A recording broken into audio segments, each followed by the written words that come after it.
Revise कर लेते हैं। हमने इंश्योरेंस का डिस्कस किया था कि इंश्योरेंस कहते हैं तसल्ली को। कोई गारंटी तो नहीं उस तरह होती, लेकिन फिर भी किसी को कोई कॉन्फिडेंस देने के लिहाज से हम इंश्योरेंस एंगेजमेंट। उसके बाद हमने डिस्कस किया था कि इंश्योरेंस की दो यहाँ पे हमारे टाइप्स हैं जो हमने पढ़नी है, एक मेरे बच्चे ऑडिट और एक रिव्यू। और फिर ये डिस्कस किया था कि एब्सोल्यूट इंश्योरेंस देना पॉसिबल नहीं होता, सिर्फ दो ही तरह की फिलहाल हमारे, वैसे तो कई तरह की हैं, जब आप बड़े होंगे इंशाल्लाह पढ़ेंगे। तो फिलहाल हमारे सिलेबस में दो तरह की इंश्योरेंस का जिक्र है, एक रीजनेबल इंश्योरेंस और एक लिमिटेड इंश्योरेंस कह लें या मॉडरेट इंश्योरेंस कह लें। एब्सोल्यूट इंश्योरेंस पॉसिबल नहीं थी। क्यों पॉसिबल नहीं थी? क्योंकि मेरे बच्चे कुछ इनहेरेंट लिमिटेशंस होती हैं, कुछ ऐसी चीज़ें जिनसे हम अवॉइड ही नहीं कर सकते, उस वजह से हम एब्सोल्यूट इंश्योरेंस नहीं दे सकते। उसमें nature of the financial statements भी थी, उसमें नेचर ऑफ द ऑडिट भी थी, और कुछ और मामला भी थे। फिर मेरे बच्चे हमने डिस्कस किया था कि रीजनेबल इंश्योरेंस दी जा सकती है। रीजनेबल इंश्योरेंस में हमने डिस्कस किया था कि एक काफ़ी हद तक हम लोगों को तसल्ली दे देते हैं। जैसे मान लो कोई कोई 95 तक या 90% तक हम तसल्ली दे देते हैं कि भाई ये फाइनेंशियल स्टेटमेंट सही है। लेकिन फिर हमने डिस्कस किया था कि वो जो डिफरेंस रह जाता है, जो 90% तक अगर हमने तसल्ली दी और जो 10% तक का डिफरेंस रह गया, इसके लफ्ज बोला करते हैं ऑडिट रिस्क। ऑडिट रिस्क क्या है कि जब आपने फाइनेंशियल स्टेटमेंट्स का ऑडिट कर लिया, ऑडिट करने के बाद अभी भी इतने परसेंट चांसेस हैं कि ये फाइनेंशियल स्टेटमेंट सही नहीं है, यानी कि 90% तक तो आप कह रहे हो फाइनेंशियल स्टेटमेंट सही है, financial statements give true and fair view, लेकिन 10% समझो फिर अभी भी चांसेस हैं कि financial statements do not give true and fair view. फिर हमने डिस्कस किया था, एक होता है मेरे बच्चे लिमिटेड एश्योरेंस कह लो या मॉडरेट एश्योरेंस कह लो। इसमें जाहिर बात है कि मेरे बच्चे as compare to reasonable assurance, इसमें एश्योरेंस कम दी जा रही होती है। फिर मेरे बच्चे इन दोनों में हमने डिफरेंस को डिस्कस किया था। एक तो तीन लेवल पे डिफरेंस डिस्कस किया था लेवल ऑफ एश्योरेंस के लिहाज से। एक तो मेरे बच्चे ये हाई लेवल की एश्योरेंस है, ये मॉडरेट लेवल की। फिर वर्क एफर्ट्स की बात की थी कि रीजनेबल एश्योरेंस ऑडिट है, ऑडिट में ज़्यादा मेहनत करनी पड़ती है, और जो लिमिटेड एश्योरेंस है उसमें इतनी मेहनत नहीं करनी पड़ती। और फिर टाइप्स ऑफ ओपिनियन की बात की थी कि ऑडिट में पॉजिटिव ओपिनियन होती है, और जो लिमिटेड एश्योरेंस है उसमें नेगेटिव फॉर्म के अंदर ओपिनियन होती है, नेगेटिव नहीं होती, नेगेटिव फॉर्म के अंदर ओपिनियन होती है। उसके बाद मेरे बच्चे ये तो देख लिया। अल्फाज भी हमने ये डेफिनेशन डिस्कस की थी, और ये बड़ी कॉमनली पूछी जाती है आपके पेपर के अंदर कि रीजनेबल एश्योरेंस को डिफाइन कर दें क्या होती है, या लिमिटेड एश्योरेंस को डिफाइन कर दें। तो मेरे बच्चे यही अल्फाज आपने वहाँ पे तकरीबन तकरीबन आपने रखने हैं, और साथ वो एग्जाम्पल भी मांग रहा होता है, तो एक एक एग्जाम्पल उसने दे रखी है कि रीजनेबल एश्योरेंस की एग्जाम्पल ऑडिट है, और उसकी और किस फॉर्म के अंदर ओपिनियन दी जाती है ये भी याद रखना, यानी कि यहीं पे डिफरेंस है।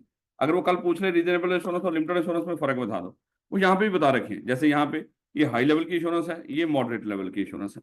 यहाँ पे ओपिनियन पॉजिटिव फॉर्म के अंदर दी जाती है, यहाँ पे नेगेटिव फॉर्म के अंदर ओपिनियन दी जाती है। इसकी एग्जाम्पल ऑडिट है और इसकी एग्जाम्पल मेरे बच्चे रिव्यू है। तो ये डिफरेंसेस आपको यहाँ पे भी दो तीन जो पूछता वो 3-4 नंबर के वो यहाँ से मिल जाएंगे। उसके बाद मेरे बच्चे एलिमेंट्स ऑफ इंश्योरेंस एंगेजमेंट हमने डिस्कस कर लिए थे कि 5 एलिमेंट्स होते हैं। एक तो 3 पार्टी रिलेशनशिप होता है, यानी कि एक बंदा इंगेज करता है किसी को कि भाई आप इस सब्जेक्ट मैटर के ऊपर हमें अश्योरेंस दें।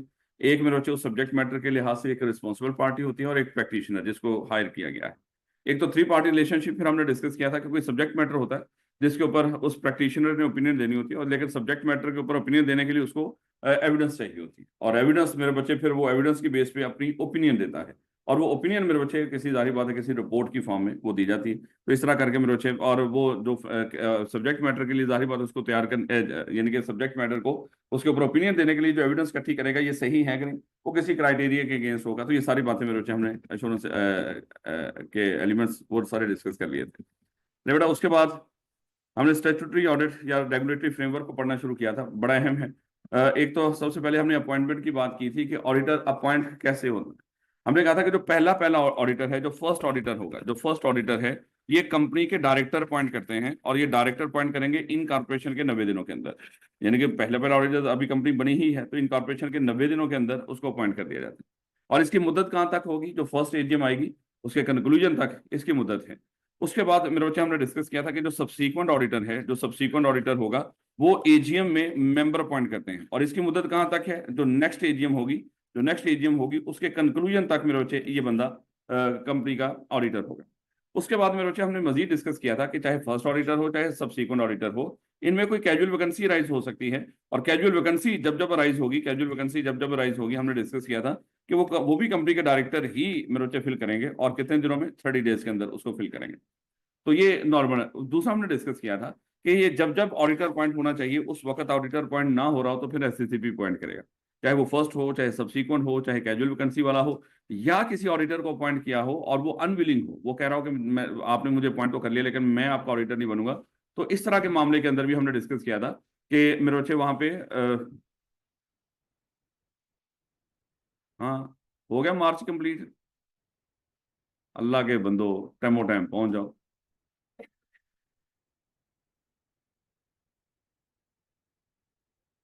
भाई काम मानिए पुत्र, ये याद रखिए। ले बेटा, हमने डिस्कस किया था कि जब जब ऑडिटर पॉइंट ना हो रहा हो, जिस जहां जहां पे पॉइंट होना था, तो फिर एससीसीपी पॉइंट करेगा। एक एक चीज रह गई थी, वो यानी कि 5 जगह हैं जहां पे एससीसीपी ऑडिटर पॉइंट करता है। एक मैंने कहा था आज इंशाल्लाह हम डिस्कस करेंगे उसको। नहीं बेटा, उसके बाद कल बड़ी एक और अहम चीजें थी, वो थी अपॉइंटमेंट और रिमूवल की ऑडिटर। अपॉइंटमेंट का तरीकाकार क्या होता है ऑडिटर का, हमने डिस्कस किया था कि जो कंपनी के डायरेक्टर्स हैं डायरेक्टर्स रिकमेंड करते हैं मेरे बच्चे किसी भी ऑडिटर को कि ये बंदा हमारा ऑडिटर हो। ये मेरे बच्चे एजीएम के अंदर हम इस बंदे को रिकमेंड करते हैं कि इसको अपॉइंट किया जाए। हमने डिस्कस किया था कि जब एजीएम के अंदर ये रिकमेंडेशन आएगी, एजीएम का नोटिस जब मेंबर्स को जाता है 21 दिन पहले, तो फिर मेंबर्स के पास भी ये राइट होता है कि वो मेंबर्स भी अगर सुजेस्ट करना चाहें, किसी का नाम देना चाहें, कोई रेजोल्यूशन पेश करना चाहें, वो कर सकते हैं। लेकिन मेंबर के पास 10% वोटिंग पावर होनी चाहिए। 10% वोटिंग पावर वाला मेंबर वो भी मेरे बच्चे रिकमेंड कर सकता है कि भाई इसकी जगह पे जो पुराना ऑडिटर है उसकी जगह पे हम चाहते हैं कि कोई मिस्टर एक्स ये वाला ऑडिटर होना चाहिए। इसने भी उसको रिकमेंड कर दिया। अब मेरे बच्चे ये जो रिकमेंडेशन है उसने कब तक देनी है, यानी कि कोई रेजोल्यूशन, इसके लिए लफ्ज रिकमेंडेशन, इसके लिए लफ्ज रेजोल्यूशन, कि कोई मेंबर भी रेजोल्यूशन पेश कर सकता है कि पुराने ऑडिटर की जगह पे ये वाला ऑडिटर अपॉइंट करें। और ये रेजोल्यूशन जिस दिन एजीएम होनी है उससे कम 7 दिन पहले, कम से कम 7 दिन पहले तक कंपनी को मिल जाए। अब मेरे बच्चे जब वो एजीएम में इस तरह करके कोई मेंबर की तरफ से रेजोल्यूशन आ जाएगी, याद करें हमने डिस्कस किया था कि फिर रिटायरिंग जो ऑडिटर है उसको बता दिया जाता है कि भाई किसी और का नाम भी आ गया। हमने तो तुझे ही रिकमेंड किया था लेकिन किसी और का नाम भी आ गया किसी मेंबर की तरफ से। जब किसी और का नाम आ जाएगा तो फिर वो जो रिटायरिंग ऑडिटर है, हमने डिस्कस किया था, वो अपनी एक रिटर्न रिप्रेजेंटेशन जमा करवाएगा मीटिंग से कम 2 दिन पहले, वो अपनी रिटर्न रिप्रेजेंटेशन जमा करवाएगा। और जब उसका राइट है तो वो रिटर्न रिप्रेजेंटेशन जमा करवा सकता है। और वो जब मीटिंग होगी, उस मीटिंग में जब ऑडिटर की अपॉइंटमेंट का एजेंडा आएगा, उस एजेंडे से पहले वो रिटर्न रिप्रेजेंटेशन पढ़ के सुनाई जाएगी। तो और जब ऑडिटर अपॉइंट हो जाएगा तो फिर हमने डिस्कस किया था 14 दिन के अंदर उसकी जो कॉन्सेंट है वो आपने जमा करवा देनी, क्योंकि जब जब कोई ऑडिटर अपॉइंट हो रहा हो, रिकमेंड किया जा रहा हो, हमेशा उससे पहले हम कॉन्सेंट हासिल करते हैं। और फिर जब अपॉइंटमेंट हो जाती है उसकी ये रिटर्न कॉन्सेंट हम रजिस्ट्रार को 14 दिन के अंदर जमा करवा देते हैं। तो ये मेरे बच्चे मेरा ख्याल है कि वो लाइनें शायद आपने थोड़ा सा पढ़ने की कोशिश करनी हो। जब यहाँ से आप पढ़ना शुरू करते हैं, सबसे पहले तो एक जनरल बात करता है कि मेंबर्स को नोटिस आता है ऑडिटर की अपॉइंटमेंट का। जाहिर बात है जब एजीएम का नोटिस आ रहा होता है, एजीएम के नोटिस के अंदर 4 बिजनेस होते हैं। उन 4 बिजनेस के अंदर एक ये भी बिजनेस होता है कि हमने ऑडिटर अपॉइंट करना है, ये हर साल का होता है। तो एक पहले में तो जनरल बात की है कि एक रेजोल्यूशन एजीएम के अंदर आई होती है, और रेजोल्यूशन कहाँ पे होती है, ऑडिट बिजनेस की शक्ल में। तो रेजोल्यूशन पेश कर दी जाती है कि हमने ऑडिटर अपॉइंट करना है। और फिर अगर किसी मेंबर को जिसकी 10% वोटिंग पावर हो, उसका भी मन कर रहा हो कि वो किसी ऑडिटर को रिकमेंड करना चाहता है, तो फिर मेरे बच्चे वो भी कम से कम एजीएम से 2 दिन पहले वो भी अपना मेरे बच्चे एक नोटिस इस हवाले से कि मैं इस बंदे को रिकमेंड कर रहा हूँ, ये भी जमा करवा सकता है। और दूसरे नंबर पे द कंपनी शैल फोर्थ, वो तो जब अपॉइंटमेंट हो गया तो फिर नहीं, एक the company shall fourth send A copy of the such notice. याद है 7 दिन पहले तक वो नोटिस जमा कराएगा, रेजोल्यूशन जमा कराएगा। और जो भी रेजोल्यूशन इस तरह जमा होगी उसको फौरन से उसका नोटिस दिया जाएगा मेंबर्स को, क्योंकि भाई अब कोई और बंदा भी रिकमेंड हो गया, जब आप वोट कास्ट करने आएंगे यहाँ पे रेजोल्यूशन में, तो ये दिमाग में रखिएगा। ये उस लिहाज से बात बताइए उसने। 7 दिन वाली बात होगी, 10 दिन वोटिंग, 10% वोटिंग पावर वाली बात होगी। फिर मेरे बच्चे ये वो ऑडिटर के, रिटायरिंग ऑडिटर के राइट्स हैं, वो लेटर से सवाल भी बना देता है अक्सर कि रिटायरिंग ऑडिटर के राइट्स बता दें। तो रिटायरिंग ऑडिटर के ये राइट्स हैं कि अगर मान लो कि किसी और बंदे को रिकमेंड कर दिया इस तरह, तो रिटायरिंग ऑडिटर एक रिटर्न रिप्रेजेंटेशन जमा करवा सकता है। और वो रिटर्न रिप्रेजेंटेशन मेरे बच्चे कम से कम 2 दिन पहले तक, जिस दिन एजीएम है उसके 2 दिन पहले तक जमा हो जानी चाहिए। और जब ये जमा हो गई तो इसको पढ़ के सुनाया जाए। ये पढ़ के कब सुनाया जाएगा उसका भी बता रहा है वो, जब वो एजेंडा टेकअप होगा जो ऑडिटर की अपॉइंटमेंट के लिए हो, तो उससे पहले इसको पढ़ के सुनाया जाएगा। यानी कि कई 4-5 तरह के एजेंडा होंगे। मान लो कि डिविडेंड वाला मामला है, डायरेक्टर्स का अगर इलेक्शन है, और अगर अगर क्या फाइनेंशियल स्टेटमेंट्स हैं, उसके बाद मेरे बच्चे अगर इसकी बात आई कि ऑडिटर अपॉइंट होने लगा, तो फिर उससे पहले इस रिटर्न रिप्रेजेंटेशन को पढ़ के सुनाया जाएगा। फिर हाँ हाँ, ये भी हमने डिस्कस किया था। वो जो 7 दिन पहले नोटिस आया, क्या मेंबर्स को दोबारा भी तो बताना होगा कि कोई और नोटिस भी आया, ये उसकी है कि ये फोर्थ विद, उसके लिए ये नहीं कि 3 दिन 4 दिन, जैसे मान लो कि 7 दिन पहले तक उस मेंबर ने एजीएम से अपना एक नोटिस जमा करवा दिया कि सर, यानी कि रेजोल्यूशन जमा करवा दी कि मैं ये ऑडिटर रिकमेंड कर रहा हूँ। अब वो मेंबर्स को दोबारा बताना भी तो है ना, उसके लिए दिन नहीं है कि कितने दिन पहले बता देंगे, फोर्थ विद कानून कहते हैं। जैसे ही मेंबर ये रेजोल्यूशन जमा करवाएगा कि मैं, मेरी तरफ से ये ऑडिटर है, तो फोर्थ विद उस जो मेंबर की रेजोल्यूशन है उसका नोटिस मेंबर्स को फौरन भेज दिया जाएगा। ले बेटा, और फिर जब अपॉइंटमेंट हो जाएगी तो वो कहता है कि उसके 14 दिन के अंदर, ये तो मेरे को चाहिए, ये चीज़ें आपने पढ़ ली होंगी, अगर कोई मसला है तो बता दें उसके अंदर, और लाजमी इसको गौर से पढ़ें। और अभी तो इसी को पढ़ें, लेकिन आखिर के ऊपर वो आपके पास नोट्स हैं। और रिमूवल की बात की थी, ये सादी सी बात है, ये बिल्कुल अलग। जब जब ऑडिटर रिमूव करना हो तो मेरे बच्चे उसके लिए स्पेशल रेजोल्यूशन, तो स्पेशल रेजोल्यूशन पास करें और ऑडिटर को रिमूव कर लें। ले बेटा, आज अगली बातें डिस्कस करने लगे, कल तक की बातें रिपीट हो गई, तो नेक्स्ट देख लो। इनको पता है कि कब तक चीजें रिपीट होनी, उसके बाद ही पहुंचना। क्वालिफिकेशन ऑफ ऑडिटर, क्या ऑडिटर की कोई क्वालिफिकेशन है? बिल्कुल पक्की बात है, ऑडिटर की क्वालिफिकेशन है। लेकिन क्वालिफिकेशन के लिए जरा देखिएगा, वो कहते हैं कि अगर कोई कंपनी जिसका, मान लो अगर कोई कंपनी पब्लिक है, अगर कोई कंपनी पब्लिक कंपनी की सब्सिडरी है, या कोई प्राइवेट कंपनी है और उसका, यानी कि वो चाहे पब्लिक की सब्सिडरी नहीं है, प्योर प्राइवेट कंपनी है, और उसका पेड अप कैपिटल 3 मिलियन या उससे ज्यादा है, तो ये वाली 3 कंपनीज हमेशा मेरे बच्चे चार्टर्ड अकाउंटेंट को ही अपना ऑडिटर अपॉइंट करेंगे।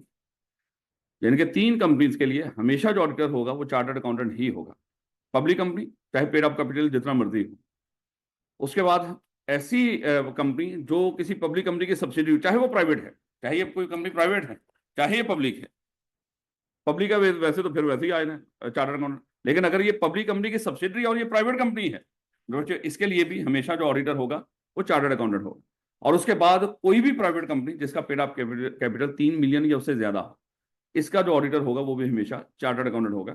इसके अलावा जो कंपनियां हैं उनका ऑडिटर सीए भी हो सकता है। इनके अलावा जो ऊपर हमने बताई हैं, ऊपर के अलावा मेरे बच्चे बाकी जो कंपनियां होंगी उनका जो ऑडिटर होगा वो सीए भी हो सकता है और कॉस्ट एंड मैनेजमेंट अकाउंटेंट भी हो सकता है। अब इनके अलावा रही कौन सी जाती है? वो कंपनी जिनका पेड अप कैपिटल 1 मिलियन से ज्यादा हो और वो प्राइवेट हो, डेफिनेटली वो प्राइवेट कंपनी जिसका पेड अप कैपिटल 1 मिलियन से ज्यादा हो और वो 3 मिलियन से कम हो, क्योंकि 3 मिलियन के लिए भी यहाँ पे अल्फाज यही है कि प्राइवेट कंपनी जिसका पेड अप कैपिटल 3 मिलियन या उससे ज्यादा है, अल्फाज ये है, हम इन्हीं को रखेंगे।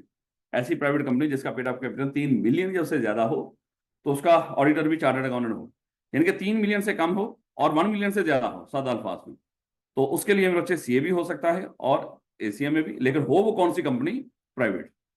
क्योंकि पब्लिक चाहे उसका paid up capital 1 million 1.5 million ही क्यों ना हो और वो पब्लिक कंपनी हो, ध्यान रखना पेपर के अंदर उसका जो ऑडिटर होगा वो कौन होगा। अब वो पेपर के अंदर अक्सर इस तरह की वो एग्जांपल दे दिया करते हैं, वो कहता है कि एक फलाना मिस्टर दाऊद है, उसने कॉस्ट एंड मैनेजमेंट अकाउंटेंट वो है और उसके पास प्रैक्टिसिंग लाइसेंस भी है, और एक कंपनी है फलानी सीएफई लिमिटेड, आप ध्यान रखना प्राइवेट लिमिटेड नहीं लिखा हुआ लफ्ज़, सीएफई लिमिटेड, और इसका पेड अप कैपिटल है 1.8 मिलियन, और वो सोच रहे हैं कि ये मिस्टर दाऊद को हम अपना ऑडिटर अपॉइंट कर लें। तो बताएं कोई मसला तो नहीं इसमें? बिल्कुल मसला है। पब्लिक कंपनी है, पब्लिक कंपनी का ऑडिटर हमेशा कौन होगा? Chartered accountant. वहां पे पेड अप कैपिटल को नहीं आपने देखा, याद रखोगे।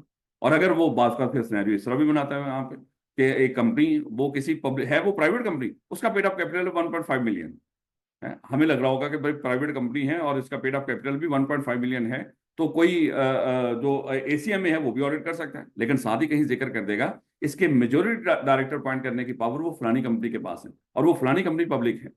तो इसका मतलब क्या हुआ? अगर मेजोरिटी डायरेक्टर अपॉइंट करने की उस पब्लिक कंपनी के पास पावर है तो ये उसकी क्या बन गई? सब्सिडरी। तो इसका भी जो ऑडिटर होगा वो कौन होगा? वो चार्टर्ड अकाउंटेंट होगा। तो ध्यान रखना मेरे बच्चे, किसी भी तरीके से वो कोई सिनेरियो डेवलप कर देगा, क्योंकि उसको इस एरिया से ज्यादा सिनेरियो ही पसंद है। स्ट्रेट फॉरवर्ड भी कभी कभार पूछ लेता है, लेकिन क्योंकि अभी जो हम पढ़ने जा रहे हैं तो ये तो खास तौर पे फिर, और इस तरह की चीजें भी वो, और इसकी भरपूर जो प्रैक्टिस होगी वो इंशाल्लाह पास पेपर से होगी। कि पास पेपर में इतने सवाल आए हुए हैं कि जो आपकी प्रैक्टिस के लिए इंशाल्लाह काफी होंगे। ले बेटा, तो क्वालिफिकेशन की बातें होगी मेरे बच्चे। Person shall not be qualified for appointment as auditor in the case of a public company, एक होगी जो अभी हमने डिस्कस की। या private company which is subsidiary of public company, कोई भी प्राइवेट कंपनी जिसकी जो पब्लिक कंपनी की सब्सिडरी हो, इस यहाँ पे पेड ऑफ कैपिटल नहीं देखना, ये दूसरी कंपनी होगी। जो किसी पब्लिक कंपनी की सब्सिडरी प्राइवेट कंपनी हो, पेड ऑफ कैपिटल चाहे उसका जितना मर्जी हो। और तीसरे नंबर पे या private company having paid off capital of 3 million rupees or more, यानी कि हर वो प्राइवेट कंपनी जिसका पेड ऑफ कैपिटल 3 मिलियन या उससे ज्यादा। तो अनलेस सच, यानी कि उसका बंदा, वही बंदा उसका वो बनेगा, ऑडिटर बनेगा, unless such person is a chartered accountant. और जाहिर बात है, ये हमने शुरू में भी डिस्कस किया था कि हर चार्टर्ड अकाउंटेंट के पास ऑडिट करने का राइट नहीं होता जब तक वो आईकैप से प्रैक्टिसिंग का लाइसेंस ना ले ले। तो प्रैक्टिस के लिए प्रैक्टिस लाइसेंस लेने के बाद ही आप मेरे बच्चे की ऑडिट वगैरह की सर्विस दे सकते हो। बाकी काम कर सकते हैं, उसके लिए आपको कोई लाइसेंस लेने की जरूरत नहीं, आप टैक्स कर लो, एडवाइजरी कर लो, इस तरह के कोई भी काम कर लो, सिर्फ सीए ऑडिट के लिए। ऑडिट के लिए आपके पास प्रैक्टिस का एक लाइसेंस होना चाहिए। याद रखोगे मेरे बच्चों? Valid certificate of practicing for the institute of chartered accountant or a firm of chartered accountant. ठीक हो गया। कहता है कि and in case of a company other than specified above, यानी कि इनके अलावा जो कंपनियां होंगी वो रहेगी कौन सी की? प्राइवेट कंपनी जिसका पेड ऑफ कैपिटल 3 मिलियन से कम वो रहेगी। उसका मेरे बच्चे उसने बता दिया कि चार्टर्ड अकाउंटेंट भी हो सकता है और कॉस्ट एंड मैनेजमेंट अकाउंटेंट भी हो सकता है। तो ये सारी बातें इन 2 पॉइंट्स के अंदर लिखी हुई। कोई मसला? देख लीजिएगा, बड़े ध्यान से पढ़ना। ले बेटा नेक्स्ट देखिएगा। कहता है it should be noted that for the purpose of, ऊपर जो भी 2 पॉइंट आपने पढ़े, ए फर्म वेयर मेजोरिटी, इसको भी जरा देखना, पहले एग्जांपल ले लो। अज्यूम कर लो मेरे बच्चे एक फर्म है, उसमें 5 उसके पार्टनर है।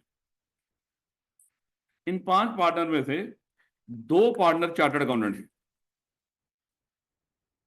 जो क्वालिफाइड है। उस मान लो कोई पब्लिक कंपनी है, उसका ऑडिट करना है। अभी पब्लिक कंपनी है तो मेरे बच्चे इसका ऑडिट कौन करेगा? Chartered accountant. इसमें टोटल 5 पार्टनर थे इस फर्म के, 2 चार्टर्ड अकाउंटेंट थे और 3 मान लो के सीएमए थे, या मान लो कि उनमें से वकील थे, कोई भी हो सकते हैं। प्रोफेशनल्स की फर्म होती है ना, प्रोफेशनल्स आपस में मिलके वो बना लिया करते हैं। तो वकील हो गए, सीएमए वाले हो गए, सारे इंजीनियर सारे प्रोफेशनल्स होते। खैर, लाजमी नहीं कि पूरा कोई क्वालिफाइड ही हो, दूसरे लोगों को भी साथ में ला लिया जाता है पार्टनर्स के तौर पे, लेकिन उसके लिए फिर मसले होते हैं। वो मसले जरा देखिएगा, 5 पार्टनर है टोटल, 2 चार्टर्ड अकाउंटेंट हैं और 3 मेरे बच्चे अदर देन चार्टर्ड अकाउंटेंट हैं। क्या इस पब्लिक कंपनी के मेजोरिटी जो पार्टनर है वो ऑडिट कर सकते हैं? नहीं, मेजोरिटी और पार्टनर तो 3 है ना यहाँ पे, ये मेजोरिटी तो नहीं या इसके लिए एलिजिबल, इसका ऑडिट करने के लिए। वैसे अगर देखा जाए, कहता है कि अगर किसी फर्म के अंदर मेजोरिटी पार्टनर एलिजिबल हो उस कंपनी का ऑडिट करने के लिए, तो फिर वो कंपनी का ऑडिट करने के लिए हम उस फर्म को फर्म के नाम पर भी हायर कर सकते हैं। यानी कि फिर किसी पार्टनर का नाम नहीं होगा वहां पे कि हमने फलाने पार्टनर के साथ, वो फलाना पार्टनर है वो आके हमारा ऑडिट करेगा। हम पूरी की पूरी फर्म को ही वहां पे, हम जो कंपनी है उसका जो कॉन्ट्रैक्ट होता है वो पूरी फर्म के साथ होता है कि हमने फलानी फर्म को, हमने केपीएमजी को अपनी इस कंपनी का ऑडिटर अपॉइंट कर लिया है। फिर वो फर्म के नाम पर ऑडिटर अपॉइंट करते हैं। अगर किसी कंपनी का ऑडिट करने के लिए उस फर्म के मेजोरिटी पार्टनर एलिजिबल हो, तो फिर आप क्या करते हो? फिर उस फर्म के नाम पर ही उस फर्म को अपना ऑडिटर अपॉइंट कर सकते हो। आपको किसी बंदे का नाम लेने की जरूरत नहीं है कि उस फर्म के अंदर मान लो कि नवीद भी होगा, दाऊद भी होगा, उसमें इकराम भी होगा, वो सारे हैं। अगर मेजोरिटी पार्टनर उसके एलिजिबल नहीं है तो फिर हम बंदे के नाम के लिहाज से उसको ऑडिटर अपॉइंट करेंगे कि हमने मिस्टर दाऊद को अपनी कंपनी का ऑडिटर अपॉइंट कर दिया है, जो एलिजिबल हो। अगर मेजोरिटी पार्टनर एलिजिबल है तो फिर फर्म के नाम पर आप उसको अपॉइंट करें। यानी कि फिर ये समझ लो कि पूरी फर्म के साथ ही आपका कॉन्ट्रैक्ट है। याद रखोगे? बस तरीकाकार है कि अगर किसी फर्म में मेजोरिटी पार्टनर एलिजिबल हो किसी कंपनी का ऑडिट करने के लिए, तो वो कंपनी उस फर्म को पूरे नाम से ही अपना ऑडिटर अपॉइंट कर ले। यार, लेकिन अगर मेजोरिटी ना हो तो फिर वहां पे जो एलिजिबल बंदा है उसके नाम पर उसको अपॉइंट किया जाएगा कि हमारा फलाने बंदे के साथ मान लो कि इस तरह का कॉन्ट्रैक्ट है, ऑडिटर अपॉइंट कर लिया हमने। ये चैप्टर 2 में इस तरह की बातें जाके पढ़ेंगे, वो जब इंगेजमेंट टर्म सारी डिसाइड हो, कॉन्ट्रैक्ट हो। क्या रखोगे मेरे बच्चे इस बात को? ये बात यहाँ पे बताइए, जरा अल्फाज देखिएगा। कहता है कि ऊपर के दोनों पॉइंट में, a firm where majority of practising partners are qualified for appointment shall be appointed by its firm name. यानी कि एक कंपनी, मतलब इसको देखिए, एक कंपनी है सीएफई प्राइवेट लिमिटेड, और ये किसी पब्लिक कंपनी की सब्सिडरी नहीं है, और इसका पेड ऑफ कैपिटल है मेरे बच्चे, अज्यूम कर लो 2.5 मिलियन। कौन ऑडिट कर सकता है इसका? सीएबीसी में। तो बेटा एक फर्म है, उसके 6 पार्टनर हैं, 2 पार्टनर सीए हैं, 2 पार्टनर लॉयर्स हैं, 2 पार्टनर सीएमए हैं। बताओ, ये जो सीएफई प्राइवेट लिमिटेड है, ये इस फर्म को क्या पूरे फर्म के नाम, इस फर्म का नाम है, मान लो कि कोई भी रख लो, या फ्रेंड्स एंड को, इसका नाम है। वो 6 नाम है ना उसमें, फ्रेंड्स में भी एक फर्म है, अच्छी नाम, अच्छी फर्म है वो। तो मैंने कहा कि चलें, 6 पार्टनर है तो 6 नाम है उसको, क्योंकि ये मोस्टली अपने अपने नामों का पहला पहला लफ्ज जोड़ के ये लोग अपनी फर्मों के नाम रखते हैं, चाहे उससे जो भी बन रहा हो, वो किस्मत की बात है। बात का तो अच्छा अल्फाज बनाने के लिए आगे पीछे अल्फाज करके तो फिर वो रख लेते हैं। खैर, तो फ्रेंड्स एंड को अज्यूम कर लो ये फर्म है। मुझे बताएं, क्या ये जो सीएफई प्राइवेट लिमिटेड है, इसको फर्म के नाम पर अपॉइंट कर सकती है? क्या हमने फ्रेंड्स एंड को का अपना ऑडिटर अपॉइंट कर लिया है? क्या कर सकती है? पक्की बात, कर सकती है? कर सकती है। क्यों? 4 लोग इसके वो एलिजिबल हैं, यानी कि वो क्वालिफाइड हैं कि इसको, इसका ऑडिटर बन सकते हैं, सीएमए वाले भी और सीए भी। तो मेजोरिटी है, याद रखोगे इस बात को। तो ये बस इतनी सी बात याद रखनी है, जहां पे मेजोरिटी ऑडिटर किसी फर्म के वो ऑडिट कर सकते हो किसी क्लाइंट का, तो वो क्लाइंट के साथ फर्म के नाम पर भी एंगेजमेंट कर सकते हैं। यानी कि वहां पे पूरी फर्म के साथ ही वो उसका वो हायर कर लेंगे, हमने फर्म को हायर किया है, इस तरह के अल्फाज बोल लें कि हमारा ये कॉन्ट्रैक्ट, हमारा ये फलानी जो फर्म है ये हमारा ऑडिट करेगी।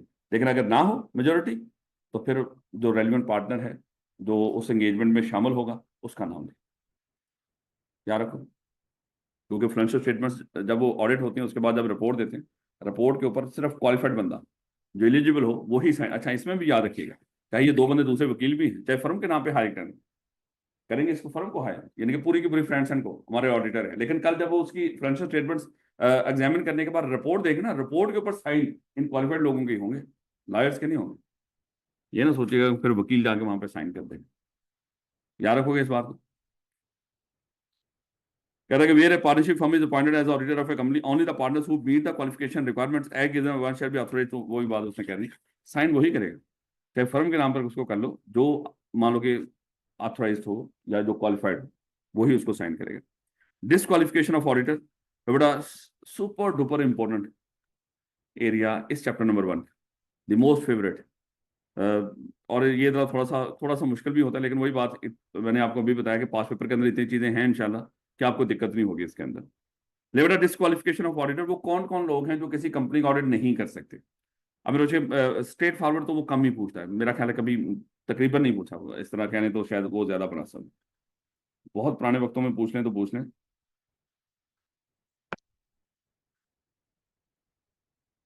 हाँ हमजा।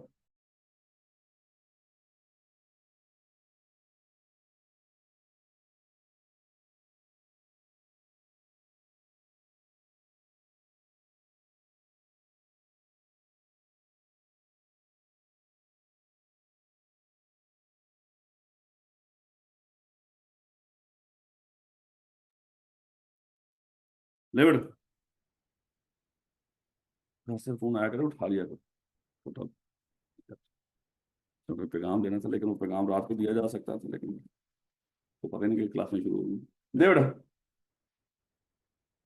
कौन कौन से लोग ऑडिट नहीं कर सकते, डिसक्वालिफाइड हैं? ये कंपनी है मेरे बच्चे, अज्यूम कर लो ये सीएफई कंपनी है, सीएफई लिमिटेड ये कंपनी है। अब देखते हैं इस कंपनी के कौन कौन से, हम लोग भी यहीं पे हैं, तो ये सीएफई कंपनी है और इसके कौन कौन से लोग इसका ऑडिट नहीं कर सकते। सबसे पहले मना कर दिया गया इस कंपनी के डायरेक्टर, ऑफिसर और एम्प्लॉइज। जो सीएफई के डायरेक्टर, ऑफिसर और एम्प्लॉई हैं वो सीएफई का ऑडिट नहीं कर सकते। मान लो कि हम लोग यहाँ पे सीएफई के डायरेक्टर, ऑफिसर, एम्प्लॉय बैठे हों और हम चार्टर्ड अकाउंटेंट भी हैं, या अगर ये कंपनी है, चलो ये तो पब्लिक ही है, अगर ये प्राइवेट कंपनी होती और इसका पेड अप कैपिटल 3 मिलियन से कम होता और ये किसी पब्लिक की सब्सिडी ना होती, और इसका चाहे यहाँ पे डायरेक्टर, ऑफिसर, एम्प्लॉय में से कोई कॉस्ट एंड मैनेजमेंट अकाउंटेंट होता, हमने कहना था चल यार तू है ही है ना, तो कर दे, इसके साइन कर दे फाइनेंशियल स्टेटमेंट्स के ऊपर, फॉर्मेलिटी ही है। नहीं मेरे बच्चे, मना है कि जो कंपनी के डायरेक्टर, ऑफिसर और एम्प्लॉय होंगे, चाहे चार्टर्ड अकाउंटेंट हो चाहे कॉस्ट एंड मैनेजमेंट अकाउंटेंट हो, ये कंपनी की फाइनेंशियल स्टेटमेंट्स का ऑडिट नहीं कर सकते, याद रखोगे। उसके बाद मेरे बच्चे कुछ और लोगों को भी मना कर दिया जिनका इनके साथ ताल्लुक हो। और किस तरह का ताल्लुक हो? अगर इन लोगों का कोई आगे मजीद इंप्लॉय हो या पार्टनर, अज्यूम कर लो मेरे बच्चे ये डायरेक्टर मिस्टर ए, ये director mister A chartered accountant है और हमारी कंपनी में डायरेक्टर भी है, ये मिस्टर ए हम यहाँ पे डायरेक्टर है, और ये किसी फर्म का पार्टनर है, ये किसी फर्म का पार्टनर भी है, कोई फर्म है ये उसमें, क्योंकि सीए है, ये यहाँ पे डायरेक्टर भी है और किसी फर्म के अंदर पार्टनर भी है। और इसकी जो फर्म है, मान लो कि वहां पे कोई मिस्टर एक्स भी है इसके साथ पार्टनर, जो उस फर्म के अंदर बैठा हुआ, क्या ये मिस्टर एक्स इसका ऑडिट कर सकता है? कैसे नहीं, क्योंकि ये हमारे डायरेक्टर का आगे पार्टनर है। खाली ये नहीं कि फर्म में पार्टनर, चाहे कोई बिजनेस पार्टनर हो, कोई भी हो, ये इन तीन लोगों का कोई भी आगे पार्टनर हो या इनका एम्प्लॉय हो, है इसकी, इसका कोई कारोबार है, इसके कारोबार के अंदर मान लो कि इसका कोई कोई टेक्सटाइल का कारोबार है लहदा भाई, और वहां पे कोई एम्प्लॉय काम कर रहा है, ये मिस्टर एक्स, ये क्या इसका ऑडिट कर सकते हैं? नहीं। हमारे डायरेक्टर ऑफिसर एम्प्लॉय ये भी ऑडिट नहीं कर सकते। आगे इनके मजीद किसी और कारोबार के अंदर इनके कोई पार्टनर बन के बैठे हो या इनके एम्प्लॉय हो, वो भी हमारी कंपनी का ऑडिट नहीं कर सकते। क्यों बोला? इंडिपेंडेंट नहीं होंगे, जाहिर बात है, इनके जानने वाले हैं ना, वो तो ऑलरेडी इनके साथ काम कर रहे हैं। तो जब वही यहाँ पे ऑडिट करने आएंगे तो वो कैसे इंडिपेंडेंट हो सकते हैं? क्योंकि सामने तो जानने वाले लोग बैठे हैं, जबकि हमारी रिक्वायरमेंट है कि इंडिपेंडेंट होना चाहिए ऑडिट। याद रखोगे मेरा बच्चे? तो कौन कौन, अभी 2 पॉइंट हमें मिल गए कि कंपनी के डायरेक्टर ऑफिसर एम्प्लॉय वो नहीं कर सकते। और ये अगली बात एक और याद रखनी है उसमें जो बोली जाएगी, वो अज्यूम कर लो, ये जो मिस्टर चले ये ऑफिसर की बात कर लेते हैं, सीएफओ है, ये आज के दिन के ऊपर हमारा सीएफओ, क्या ये और ये चार्टर्ड अकाउंटेंट भी है, क्या ये हमारी कंपनी का ऑडिट कर सकता है? नहीं। ये रिटायर होकर चला गया, अगला रूल आ गया कि जो बंदा रिटायर होकर चला जाए इन डायरेक्टर ऑफिसर एम्प्लॉय में से, जो बंदा रिटायर होकर चला जाए तो 3 साल तक वो हमारी कंपनी का ऑडिटर नहीं बन सकता। हाँ, 3 साल के बाद बन सकता है। दोबारा देखिएगा, जो आज के दिन के ऊपर या पिछले 3 सालों में डायरेक्टर ऑफिसर एम्प्लॉय हो या रहा हो, ये लोग हमारी कंपनी का ऑडिट नहीं कर सकते।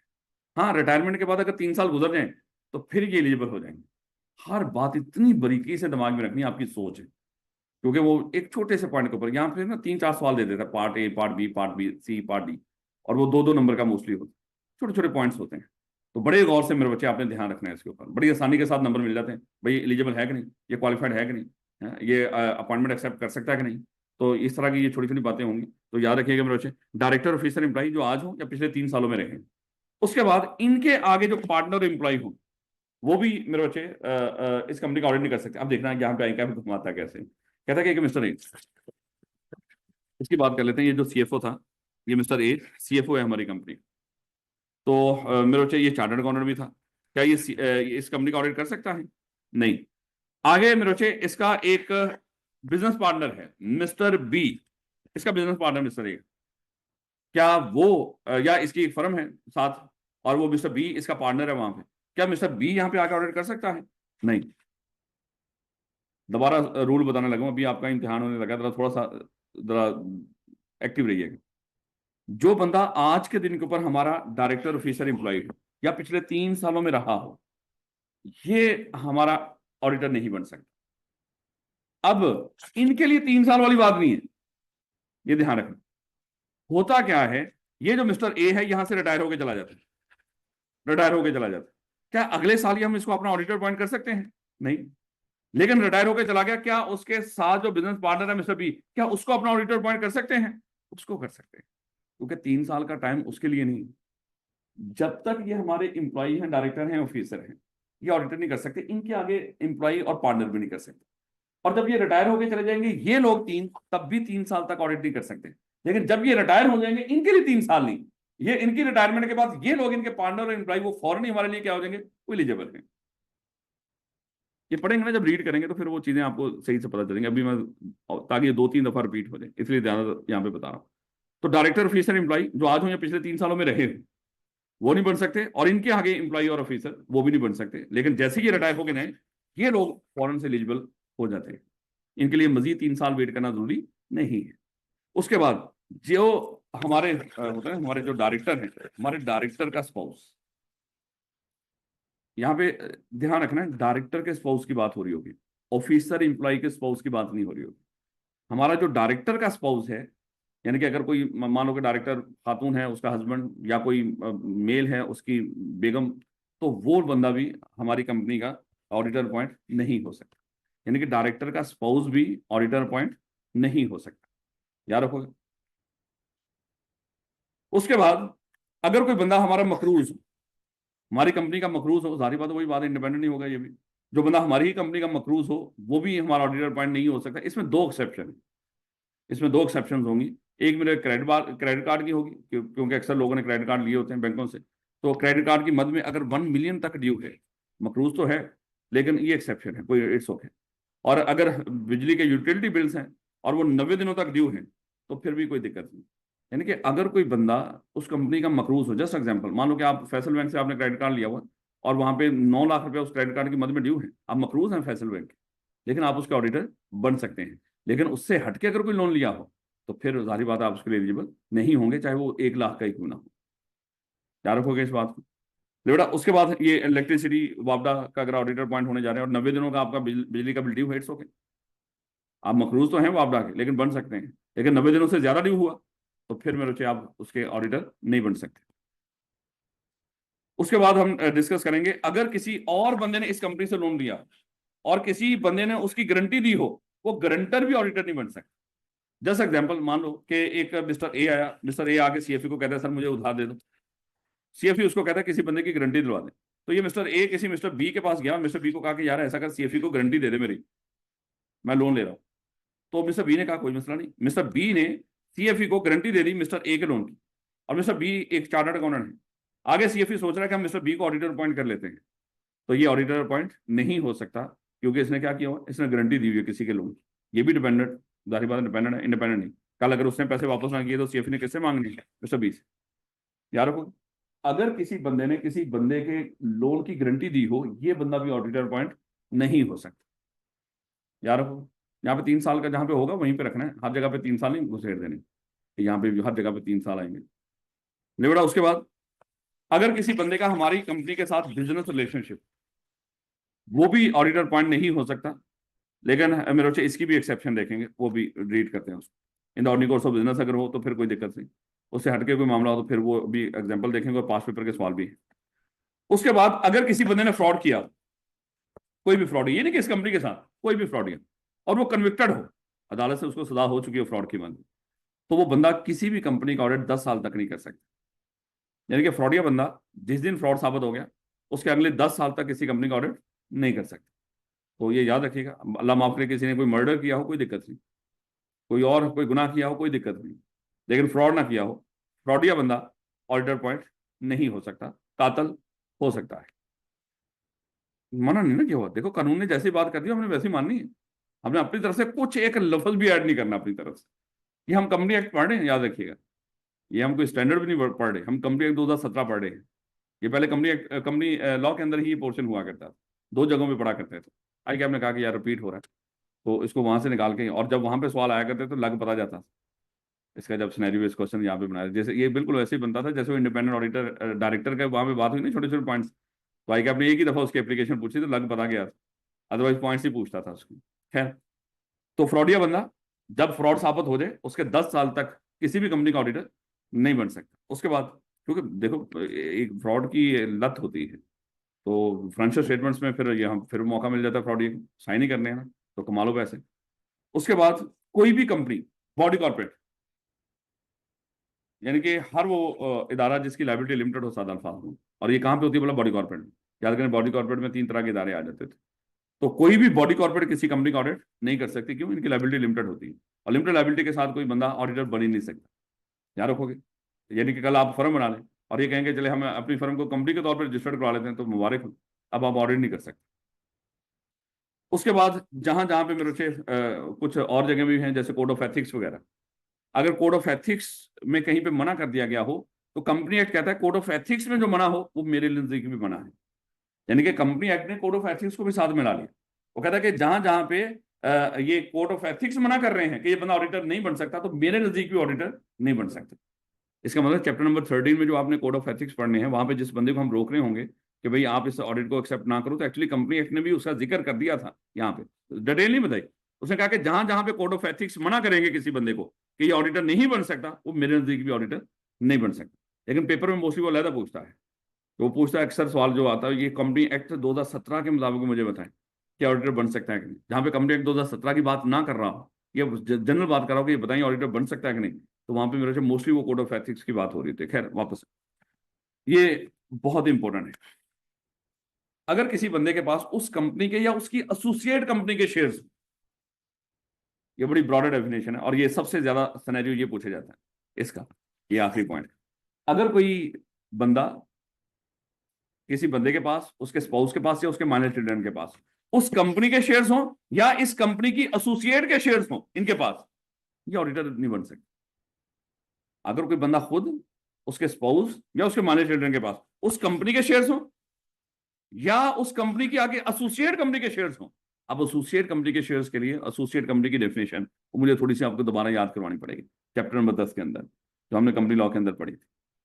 तो वही एसोसिएट कंपनी की डेफिनेशन, उसने दोबारा नहीं बताना आपको, यहाँ पे एक्सप्लेन नहीं करेगा एसोसिएट कंपनी की डेफिनेशन, उसको पता कि आप पढ़ के आए। तो मैं वही अज्यूम कर रहा हूँ कि आपको याद है, अभी मैं आपको दोबारा उसको रिमाइंड करवा दूंगा कि वो कौन कौन सी कंपनी आपस में एसोसिएट कब हुआ करती थी। याद रखो, क्योंकि ये सुपर डुपर इंपॉर्टेंट है। सबसे ज्यादा जो पूछा जाएगा सिनेरियो है इसके अंदर, वो इसके ऊपर मेरे बच्चे बनाया गया, लेकिन इसका एक्सेप्शन भी है। अज्यूम कर लो मेरे बच्चे, ये मिस्टर ए है, इसके पास इस कंपनी के शेयर्स है, और शेयर्स कितने हैं वो कहीं नहीं लिखा हुआ कितने हो, बस शेयर्स, चाहे वो एक ही हो, इससे कोई फर्क नहीं पड़ता। ये मिस्टर ए, इस कंपनी के उसके पास मान लो कि 100 शेयर्स हैं मेरे बच्चे, अज्यूम कर लो। तो 100 शेयर्स हैं, अब जाहिर बात है वो तो शेयर होल्डर है, खुद शेयर होल्डर है इस कंपनी का या इसकी एसोसिएट का शेयर होल्डर, वो इसका ऑडिटर नहीं बन सकता। लेकिन इसको क्या पता था, ये तो बेचारा इन्वेस्टमेंट करके बैठा हुआ था, अचानक से उस कंपनी की तरफ से आ गया कि भैया हम आपको ऑडिटर अपॉइंट करने जा रहे हैं।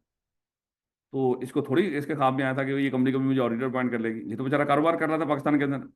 इस तरह तो कोई भी चार्टर्ड अकाउंटेंट बेचारा शेयर्स में इन्वेस्ट नहीं करेगा, कहीं ये ना हो कि कल वो कंपनी मुझे ऑडिटर अपॉइंट करने जा रही हो और मेरे पास उस कंपनी के शेयर्स, तो मैं तो रह जाऊंगा, मैं थोड़े से चक्कर में शायद ज्यादा पैसे गवा दूंगा। तो यहाँ पे फिर कानून बीच में आ गया। कानून कहता है कि अगर इस तरह का बंदा जिसके पास शेयर्स हो या उसके मैनेजर के पास, स्पाउस के पास, अगर अगर मेरे बच्चे इसको वो कंपनी ऑडिटर अपॉइंट कर ले अपना, तो फिर इसको 90 दिन दिए जाते हैं कि 90 दिनों के अंदर अंदर अपने शेयर्स बेच दो, फिर आप एलिजिबल हो, आप क्वालिफाइड हो।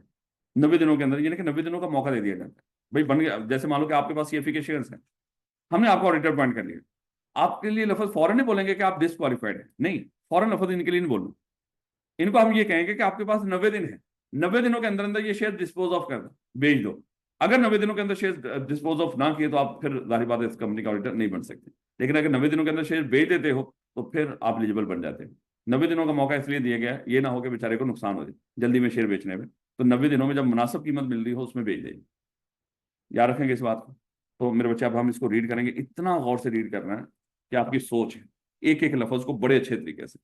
कहता है कि none of the following person will be appointed as auditor of a company, यानी कि ये वो लोग हैं जो डिसक्वालिफाइड है ऑडिटर बनने के लिए, या नॉट क्वालिफाइड है, या ये कह लो कि ये एलिजिबल नहीं है या इनएलिजिबल है, ये जो मर्जी अल्फाज बोल रहे हो इसके लिए।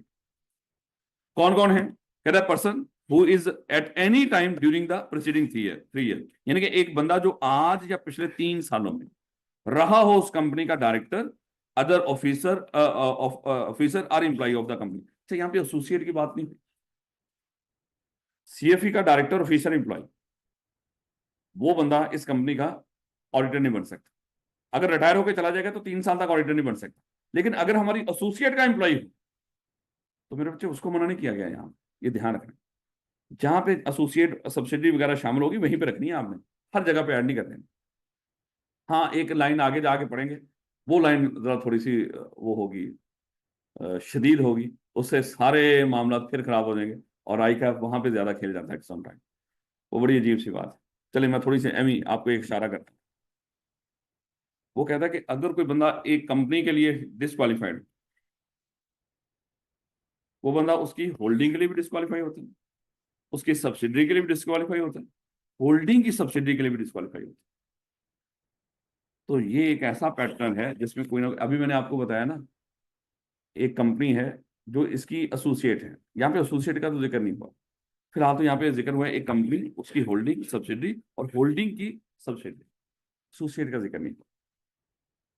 चलिए पहले जरा पॉइंट पढ़ लेते हैं, फिर जब यहाँ पे आएंगे ना फिर मैं आपको बताऊंगा कि इस लाइन के अंदर उसने क्या बताया। वो ले बेटा, सबसे पहले कौन बंदा उस कंपनी का डायरेक्टर, वो नहीं बन सकता, ऑडिटर नहीं बन सकता, उस कंपनी के डायरेक्टर ऑफिसर एम्प्लॉय जो आज के दिन के ऊपर हो या पिछले 3 सालों में रहे हों। और अगर एसोसिएट का डायरेक्टर ऑफिसर एम्प्लॉय हो तो फिर कोई दिक्कत नहीं, कहीं मना नहीं है, यहाँ पे कहीं अल्फाज नहीं लिखे हुए कि एसोसिएट का मना है, सिर्फ उस कंपनी की बात हुई। तो जहां पे उस कंपनी की बात हुई तो उसी पे रहना है, मैं बार बार कह रहा हूं। जहां पे एसोसिएट का जिक्र आएगा, सब्सिडी का जिक्र आएगा, फिर हम उन लोगों को इनएलिजिबल करेंगे। फिलहाल इस लाइन के अंदर इनएलिजिबल नहीं किया गया। यानी कि हमारी कंपनी के अगर कोई एसोसिएट है और उसका डायरेक्टर ऑफिसर एम्प्लॉय यहाँ पे ऑडिटर बनना चाहे तो बन सकता है, यहाँ पे मना नहीं है। याद रखोगे इस बात को। उसके बाद अगली बात वही थी कि person who is a partner या in the employment of director officer employ of the company, यानी कि इन तीन लोगों का आगे कोई बंदा पार्टनर हो या इनका नौकर हो। यानी कि एक बंदा यहाँ पे डायरेक्टर है, उसका कोई कारोबार है, उसके कारोबार के अंदर उसका कोई एक सीएफओ है, वो चार्टर्ड अकाउंटेंट, क्या हम उसको यहाँ पे ऑडिटर अपॉइंट कर सकते हैं? नहीं, क्योंकि वो इस बंदे की एम्प्लॉयमेंट में है। यहाँ के डायरेक्टर ऑफिसर एम्प्लॉय, इनका आगे किसी और कारोबार में कोई भी कारोबार हो, उसका पार्टनर हो या इनकी नौकरी में हो, वो बंदा हमारी कंपनी का ऑडिटर नहीं बन सकता। एक बंदा हमारी कंपनी का सीएफओ है, उसका ड्राइवर भी सीएफओ, सॉरी, उसका ड्राइवर चार्टर्ड अकाउंटेंट है, क्या उसको ऑडिटर अपॉइंट करने? नहीं, एम्प्लॉयमेंट में है ना उसकी। तो ध्यान रखना। अब ये थोड़ी सी बेइज्जती तो होगी कि सर उसका ड्राइवर आपने चार्टर्ड अकाउंटेंट बना दी।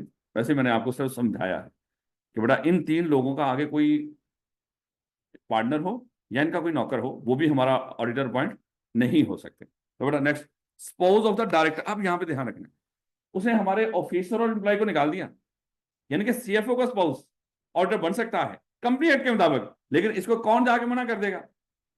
एथिक्स। वो कहेंगे इंडिपेंडेंट होकर ऑडिट नहीं कर सकता यार, क्या हो गया? शायद वहां पे जाकर उसको मना करते। कंपनी एक्ट ने मना नहीं किया। कंपनी एक्ट का अगर वो कल क्वेश्चन आपसे कर रहा हो और कह रहा हो कि कंपनी एक्ट 2017 के मुताबिक आंसर करो, तो याद रखना डायरेक्टर का स्पाउस इनएलिजिबल है, वो डिस्क्वालिफाइड है।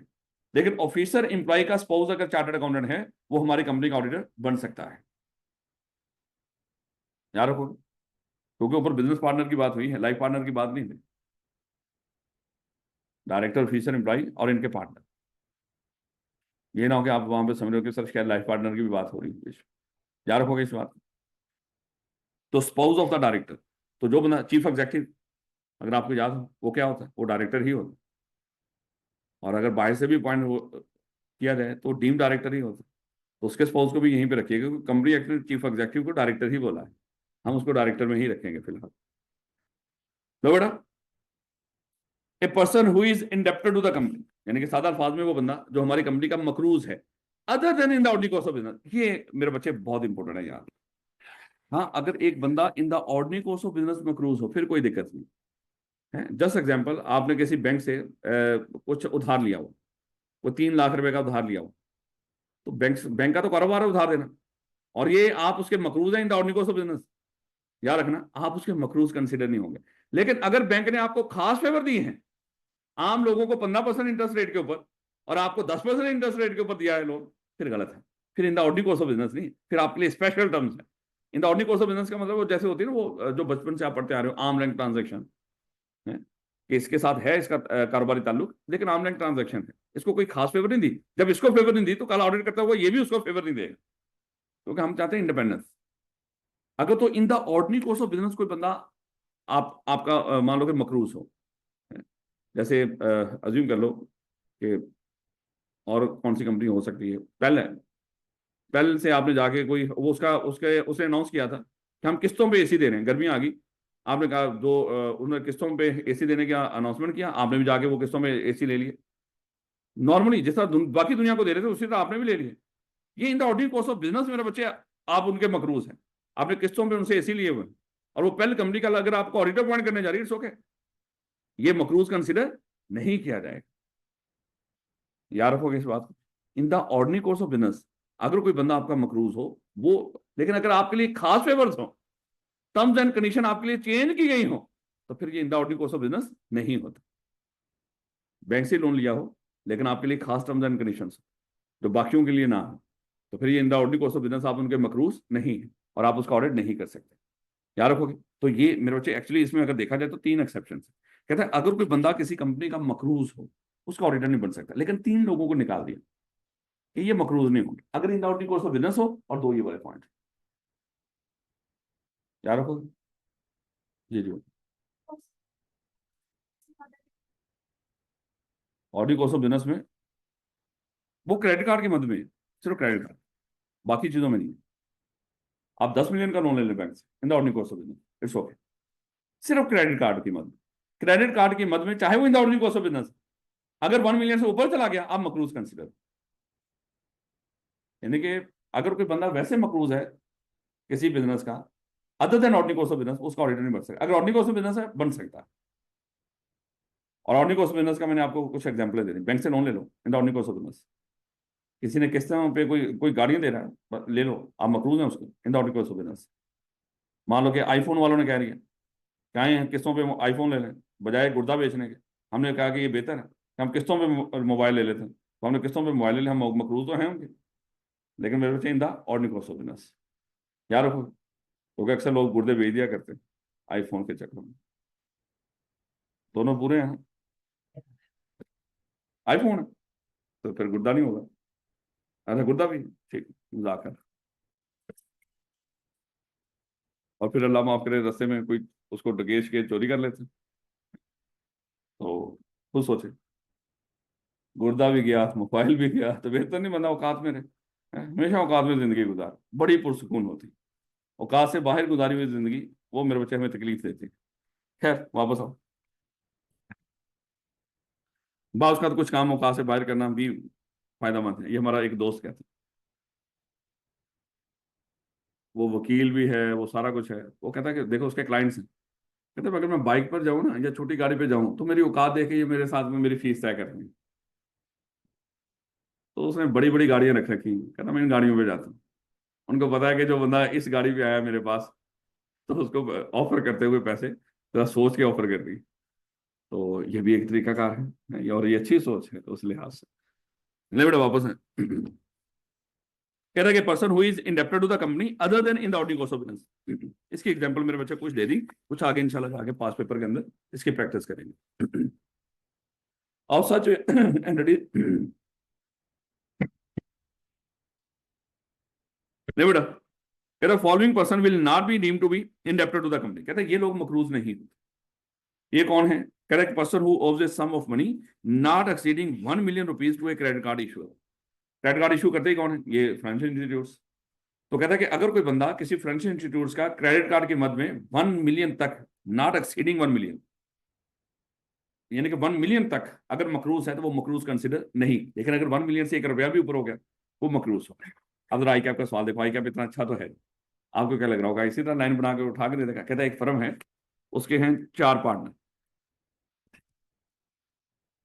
एक फर्म, उसके 4 partner mister A B C D, चारों के पास क्रेडिट कार्ड है फैसल बैंक।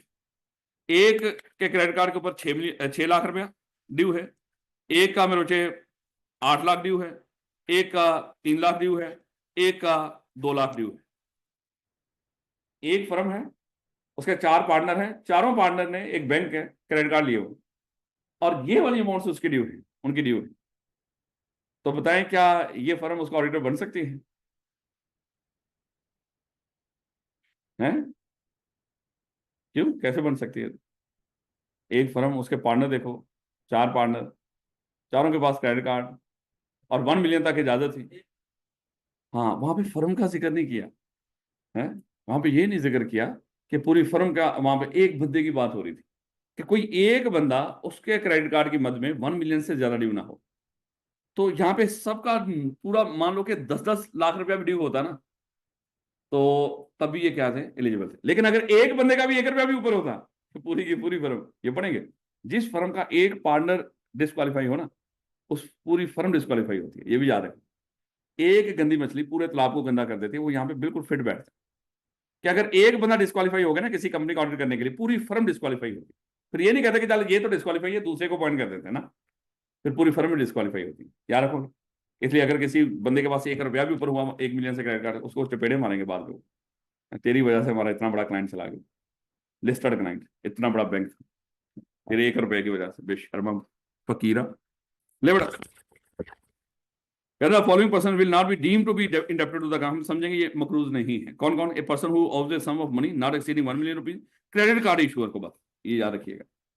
उसके बाद a person who owes a sum to utility company in the form of unpaid dues for a period not exceeding 90 days shall not be deemed to be indebted to the company. अच्छा, यहाँ पे मान लो कि वो उसमें वापडा का 10 million देना है, जब वो पेपर में अक्सर इस तरह के दे देते हैं, उसने 1.1 मिलियन देना वापडा ड्यू है, पिछले 2 महीने का भी 1.1 मिलियन। हमें लगेगा कि देखो 1 मिलियन से ज्यादा है शायद, यहाँ पे अमाउंट की तो है नहीं कोई लिमिट। अमाउंट तो चाहे 2 अरब बन जाए, हमें उससे कोई लेना देना नहीं, चाहे 100 अरब बन जाए। रौला किसका है यहाँ पे? दिनों का। 90 दिनों से ज्यादा के लिए अगर आपका कोई बिल ड्यू है, चाहे वो अमाउंट 10 रुपए ही क्यों ना हो, तो वैसे फिर आप क्या है, यहाँ पे अमाउंट है ही नहीं, ध्यान रखना है पेपर के अंदर। यूटिलिटी बिल, यूटिलिटी कौन कौन है ये, इसमें गैस आ जाता है, पानी शानी इस तरह की बिजली शिजली ये आ जाती है। इन कंपनियों के अगर आप मकरूज हो और मेरे बच्चे 90 दिनों से ज्यादा मकरूज ना हो, तो आप उसका ऑडिटर बन सकते हैं, अमाउंट चाहे जितनी मर्जी। लेकिन मेरे बच्चे अगर अमाउंट चाहे मेरे बच्चे 10 रुपए ही क्यों ना हो, 90 दिनों से ज्यादा ड्यू है, तो आप मकरूज कंसिडर हो यार, क्योंकि अमाउंट का यहाँ पे कोई जिक्र नहीं है। बोला था बाद बाप का, ये भी देखा जाता है कि वैसे अमाउंट तो थोड़ी ही है, इतनी ज्यादा इंडिपेंडेंस इफेक्ट तो नहीं होगी, वो इस तरह की बातें भी हम सोच लिया करते, लेकिन फिलहाल लॉ जैसे हो वैसे ही मानना हो। ये हम जाके इस तरह की बातें सोचेंगे एथिक्स के अंदर, लॉ में नहीं सोचेंगे। ये कोई पॉइंट समझ आ रहे हैं? 4 अभी तक बातें आपने पढ़ ली। डायरेक्टर ऑफिसर एम्प्लॉय, आज वाले और पिछले 3 सालों वाले, या जो रिटायर होकर चला गया अगले 3 सालों में, इनके आगे कोई ऑफिसर, सॉरी, इनके आगे कोई एम्प्लॉय हो या इनका कोई पार्टनर। फिर अगर हमारे डायरेक्टर का कोई स्पाउस, और फिर हमने डिस्कस किया अगर कोई हमारी कंपनी का मकरूज हो other than in the ordinary course of business, अगर ऑर्डिनरी कोर्स ऑफ बिजनेस में मकरूज है तो फिर कोई दिक्कत, जैसे बैंक शैंक है या किसी किस्तों पे आपने कोई ले ली, वो चीजें सारी हमने एग्जांपल डिस्कस कर ली। लेकिन फिर हमने डिस्कस किया इन 2 लोगों को मकरूज कंसिडर नहीं करते। लेकिन अगर इस लिमिट से ऊपर चले गए, यानी कि ये ऑर्डिनरी कोर्स ऑफ बिजनेस यहां तक हम समझेंगे, यहां तक ये मकरूज है ऑर्डिनरी कोर्स ऑफ बिजनेस, समझ लो। इससे ऊपर हम ordinary course of business consider नहीं करते। यानी कि जैसे क्रेडिट कार्ड में 1 मिलियन से ऊपर चला गया, हमारे नजदीक अब ये मकरूज है, याद रखो। लो बेटा नेक्स्ट देखिएगा। ए पर्सन हु हैज, ये अभी हमने डिस्कस किया, person who has given A guarantee or provided any security in connection with the indebtedness of any third person to the company other than in the ordinary course of business। यहाँ पर भी in the ordinary course, इसको जरा देखिएगा, मैंने इसकी example लीजिएगा, यहीं पे देख लीजिए। मिस्टर ए, अभी हमने डिस्कस किया था, ये गया मेरे बच्चे किसी बैंक के पास और बैंक को जाके कहा कि सर उधार दे दो, बैंक ने कहा कि गारंटी दे दो। इसने किसी मिस्टर बी को कहा कि मिस्टर बी आप गारंटी दे दो, तो मिस्टर बी ने इसकी गारंटी दे दी बैंक। कल बैंक मिस्टर बी को ऑडिटर अपॉइंट करने जा रहा है, क्या कर सकता है? नहीं। यहां पे हम ये समझेंगे ये क्या है, इसने गारंटी दे रखी है ये।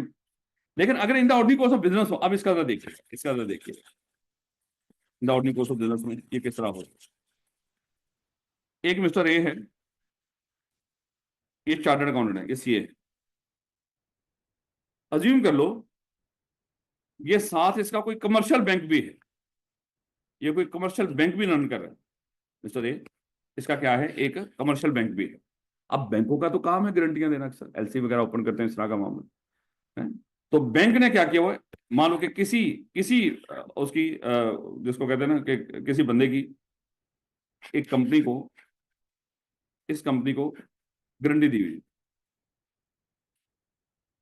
एक बंदा था मिस्टर एक्स, ये लोन लेने के लिए गया इस कंपनी से, या कोई, अक्सर ये लोन तो नहीं होता है, खैर लोन तो बैंक भी दे देता है, अक्सर चीजें खरीदने का मामला होता है कि किसी मिस्टर एक्स ने इस कंपनी से कोई प्रोडक्ट खरीदनी थी, कोई प्लांट एंड मशीनरी खरीदना था, पैसे बाद में करने थे, उसने कहा कि भाई गारंटी दिलवाओ। तो यहाँ पे गारंटी किसी अच्छे उसकी मानी जाती है, खासतौर पर बैंकों वगैरह।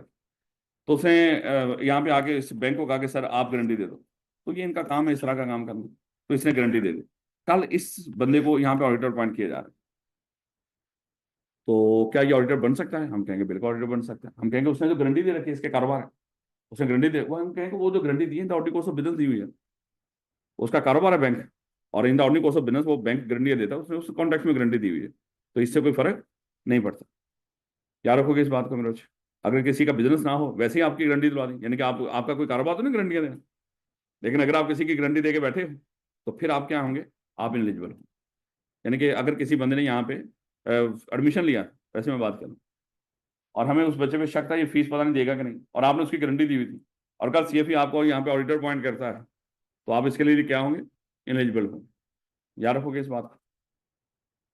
नेक्स्ट देखिएगा, a person who are a firm whether directly indirectly has a business relationship with the company other than in the ordinary course of business। यहाँ पे ये भी आई, हमने काफी सवाल पूछे होंगे, यानी कि अगर किसी बंदे का हमारी कंपनी के साथ बिजनेस रिलेशनशिप है, तो वो भी हमारे लिए ऑडिटर पॉइंट नहीं हो सकते। लेकिन अगर इन the ordinary course of business है फिर इट्स ओके, यानी कि बिजनेस रिलेशनशिप हो इन the ordinary course of business, फिर तो कोई दिक्कत नहीं। लेकिन अगर कोई business relationship in the ordinary course of business ना हो, फिर अब इसकी तरह देखिएगा, आई कैप का सवाल देखिएगा पहले। आई कैप कहता है कि एक मिस्टर ए है, इस मिस्टर ए की यहाँ पे लाहौर में कई कमर्शियल बिल्डिंग्स हैं, यहाँ पे कई कमर्शियल बिल्डिंग्स हैं, वो ये कमर्शियल बिल्डिंग्स रेंट पे देता है, उसका कारोबार है। ये कमर्शियल बिल्डिंग रेंट पे देना उसका क्या है, कारोबार है। उसने एक कमर्शियल बिल्डिंग मान लो कि एचपीएल को दी हुई है, इस बैंक को दी हुई है, और इस बैंक ने मिस्टर ए को, ये चार्टर्ड अकाउंटेंट भी, इसको कहा कि हमारा ऑडिट कर दो। क्या मिस्टर ए एचपीएल का ऑडिट कर सकता है? हम कहेंगे बिल्कुल कर सकता है। क्यों कर सकता है? कि उसका तो बिजनेस रिलेशनशिप है, वो उसने रेंट पे बिल्डिंग ली हुई है, उसे एचबीएल ने ब्रांच खोली हुई है वहां पे। तो फिर हम कहेंगे इन the ordinary course of business, उसका कारोबार है, बिल्डिंग रेंट पे देता है, वो चाहे कोई भी आ जाए। हाँ, अगर इस बैंक को उसने खास टर्म्स के ऊपर वो बिल्डिंग रेंट पे दी हो तो फिर इन the ordinary course of business नहीं होता, ये ध्यान रखना है। स्पेशल टर्म्स दे दी ना किसी को, कोई खास फेवर दे दी, फिर वो इन the ordinary course of business नहीं रहे, फिर वो बिजनेस रिलेशनशिप बन जाएगा।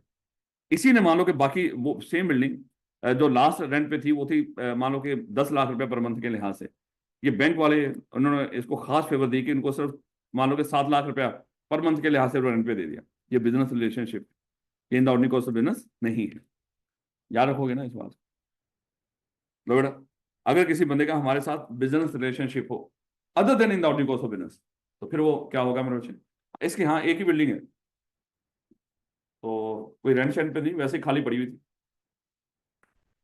इसने क्या कर दिया, इसने वो बैंक को दे दी, इसका कारोबार नहीं है। तो यहाँ पे शायद वो ये क्या बन जाएगा, एक बिजनेस रिलेशनशिप बन जाएगा। याद रखो, ये इन the ordinary course of business नहीं है, यानी कि उनसे कोई ट्रांजेक्शन करके ये कमा रहे हैं।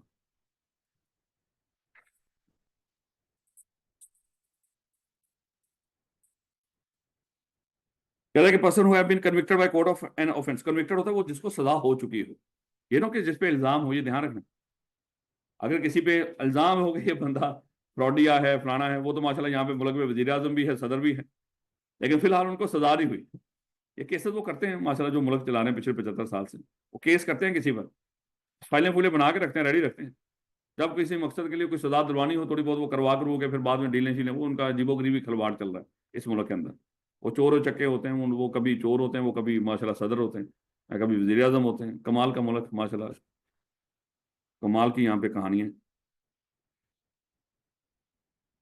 Person who has been convicted by court of an offence involving fraud, सिर्फ फ्रॉड की बात हो रही है यहाँ पे, याद रखिए, किसी और की बात नहीं। यानी कि फ्रॉड के मद में अगर किसी बंदे को सजा हो चुकी हो, केस ना चल रहा हो, and a period of 10 years has not elapsed from the date of such conviction, यानी कि आज अगर किसी बंदे को सजा हुई है फ्रॉड की मद में, आज और अगले 10 साल।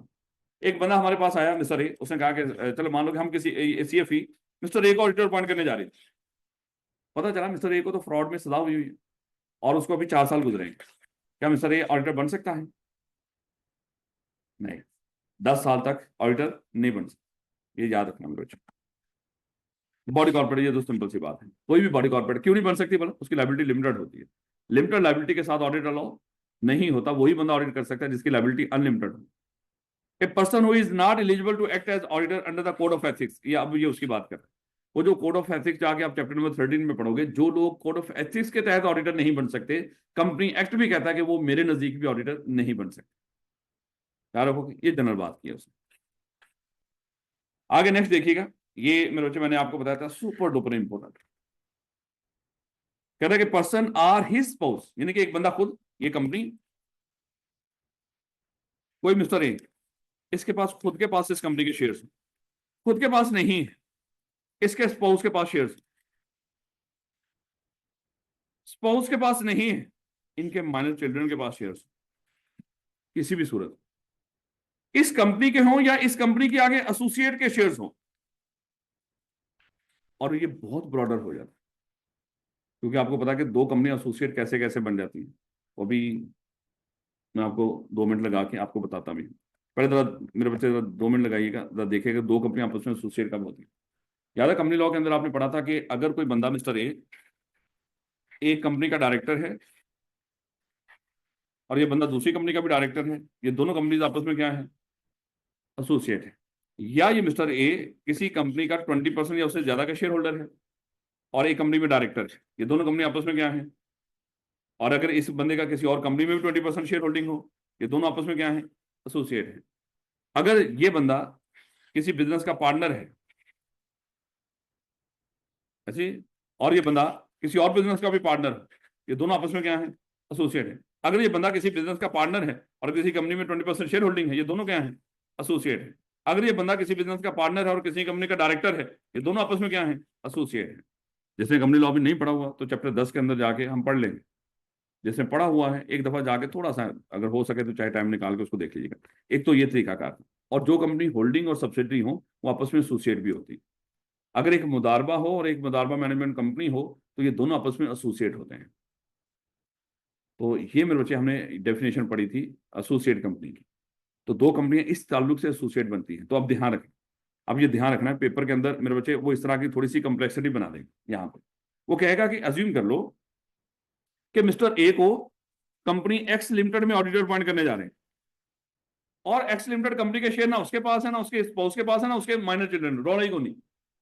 लेकिन साथ ही वो ये कह देगा कि इसके स्पाउस के पास किसी, मान लो किसी कंपनी वाई लिमिटेड के शेयर्स, और वाई लिमिटेड का एक डायरेक्टर मिस्टर जी, वो एक्स लिमिटेड में भी डायरेक्टर है। ये दोनों आपस में क्या होगी? एसोसिएट। तो बेचारा ए अपॉइंट होने जा रहा था एक्स लिमिटेड में, उसकी बेगम के पास शेयर्स किसके थे? वाई लिमिटेड के।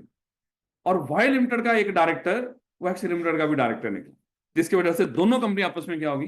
एसोसिएट। और बेचारा मिस्टर ए आप उस कंपनी का ऑडिटर नहीं बन सकते, क्योंकि अगर आपके पास अभी अच्छा एक और चीज, आपने फौरन ये नहीं बोलना कि उसका ऑडिटर नहीं बन सकता। माजरत के साथ विश्वास वापस ले रहा हूं। अब इसको क्या देंगे हम? मौका देंगे 90 दिनों। यानी कि अगर ये 90 दिनों के अंदर शेयर डिस्पोज ऑफ कर दे तो फिर वो क्या बन सकता है? वो ऑडिटर बन सकता है। यानी कि आज अपॉइंट हो जाएगा, फिर आगे इसकी मोहलत शुरू हो जाएगी 90 दिनों की। अगर 90 दिनों में ना किया तो फिर ये 10 बार डिस्क्वालीफाई हो जाएगा। याद रखोगे? अल्फाज देखो मेरे बच्चे। कहता है कि पर्सन हिज स्पाउस या minor children or in case of a firm all partner of such firm. यानी कि अगर फर्म का मामला हो तो फर्म के किसी पार्टनर के पास किसी कंपनी के शेयर्स हो, who hold any shares of an audit client or any of its associate company। यानी कि उस ऑडिट क्लाइंट या उसकी किसी भी एसोसिएट कंपनी के अगर शेयर्स हो इनके पास, किनके पास?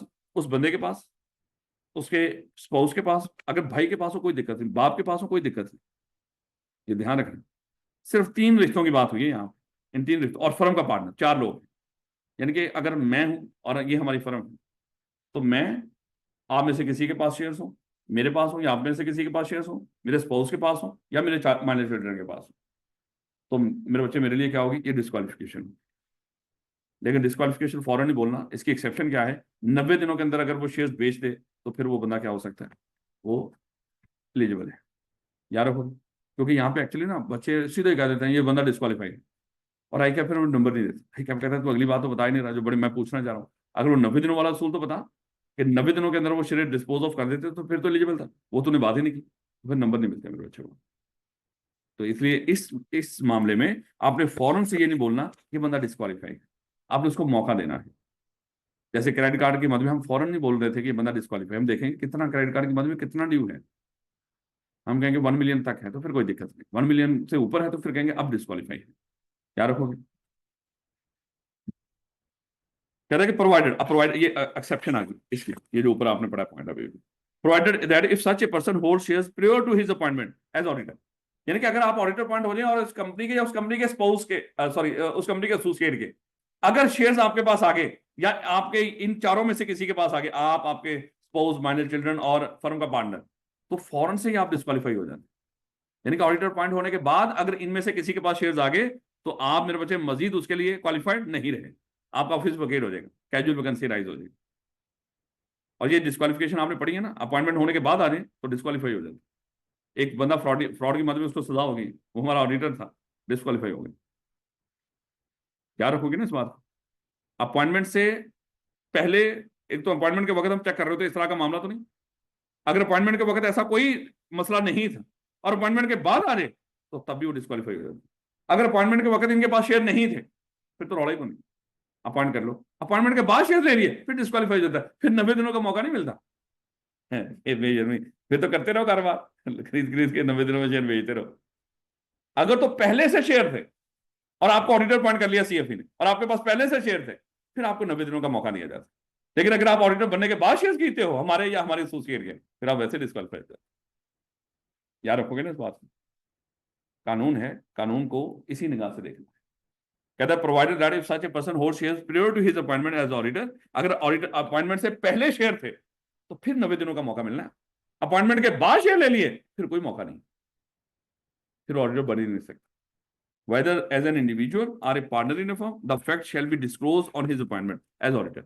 यानी कि अगर आपके पास या आपकी फर्म के किसी बंदे के पास या स्पाउस वगैरह के पास पहले से शेयर हैं अपॉइंटमेंट के बगैर, आप डिस्क्लोज कर दें, बता दें। एक तो डिस्क्लोज का लफ्ज लाजमी बोलना है, eight the time of appointment disclose करेंगे भैया शेयर्स हैं हमारे पास, डिस्क्लोज कर दिया। उसके बाद and such person shall disinvest such shares with in 90 days of such appointment, और उस बंदे को चाहिए कि 90 दिनों में वो शेयर्स डिस्पोज ऑफ कर दे। तो दो बातें आपने लाजमी बतानी है, तब नंबर मिलेगा। शेयर्स हैं अपॉइंटमेंट से पहले ही, आप स्पाउस, माइनर चिल्ड्रन, फर्म के किसी पार्टनर के पास, at the time of appointment एक तो डिस्क्लोज करना है ये फैक्ट कि हाँ भाई हमारे पास किसी के पास शेयर्स हैं जिस वजह से मेरे लिए दिक्कत है। और फिर आप बन सकते हो ऑडिटर अगर 90 दिनों के अंदर वो शेयर्स बेच दो। याद रखोगे मेरे बच्चे, यहां तक की बातें अच्छे तरीके से, बड़े अच्छे तरीके से इसको याद करके आने में। अगर आप कहेंगे इन सब की कोई दो दो एग्जांपल मैं आपके साथ शेयर कर दूं, तो मैं आज आपके साथ वो, बल्कि इस स्लाइड्स का मैं हिस्सा बना देता हूँ। इस सारे पॉइंट्स की दो दो एग्जांपल मैंने आपको बताया था, जैसे चैप्टर खत्म होगा मैं स्लाइड्स इसकी पीडीएफ में कन्वर्ट करके आपको दे दूंगा, तो वो फिर वहां से आप मजीद देख लीजिए। वैसे भी इसमें इंशाल्लाह मसला नहीं होगा क्योंकि पास पेपर के अंदर बड़ा मटीरियल है, क्योंकि जैसे चैप्टर खत्म होगा, बल्कि इसके तो पास पेपर इसके साथ भी रखे हुए हैं कुछ, लेकिन बहर इंशाल्लाह जैसे ही चैप्टर खत्म होगा हम पास पेपर करेंगे इसका। और ये आपने इंश्योर करना है, कहीं कभी कोई चैप्टर खत्म करने के बाद मैं फौरन अगले चैप्टर की तरफ जा रहा हूँ तो आपने रोकना है, नहीं सर पहले वो पास पेपर करेंगे, ये जरूरी है क्योंकि मैं